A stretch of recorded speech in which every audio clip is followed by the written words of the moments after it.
We got 2 Federation ships on 1 vertical.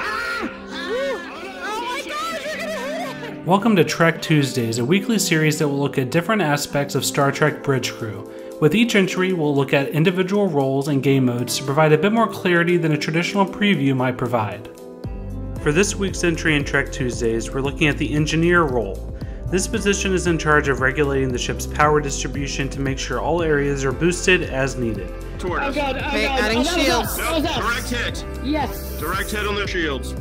The Engineer will also send out repair crews to tend to damaged portions of the ship's infrastructure and prepare engines for warp, as well as deal with transportation of individuals on board. By comparison, the Engineer is probably the least stressful and easiest position to play on a moment-to-moment basis. You don't really need to be concerned with the map at all, and even during combat, you mostly just take orders from the rest of the crew. Warp charge, please. Warp charge. Engineer. Coil charge. Oh, I gotta turn it up. For example, if your ship is getting blasted, it's probably a good idea to give the shields more power. If the enemy is almost finished off, however, then you should pump power to the phasers to take them out. Give your engines more power so that you can get away or chase down an enemy vessel more quickly. It's all just one very complex and delicate balancing game. In that regard, you likely won't have a lot of fun as the Engineer if you like being in charge and don't enjoy taking direct orders.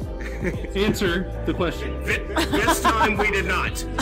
Last time we did. There are some elements to the role that add some much needed intensity, however, such as being in charge of issuing repair orders for different parts of the ship and preparing coils for warp when you need to travel great distances.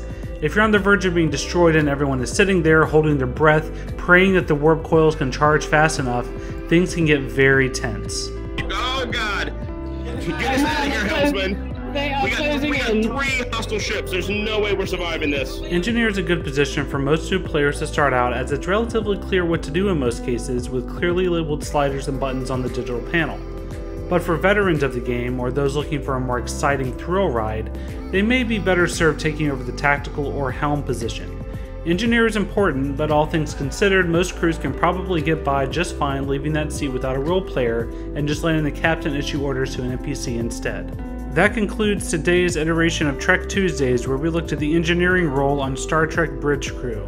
Make sure you check back next week for our in-depth look at the captain role, which is the 4th and final position in Star Trek Bridge Crew. Thanks for watching, and make sure to check out uploadvr.com for all the latest on not only Star Trek Bridge Crew, but everything related to virtual reality.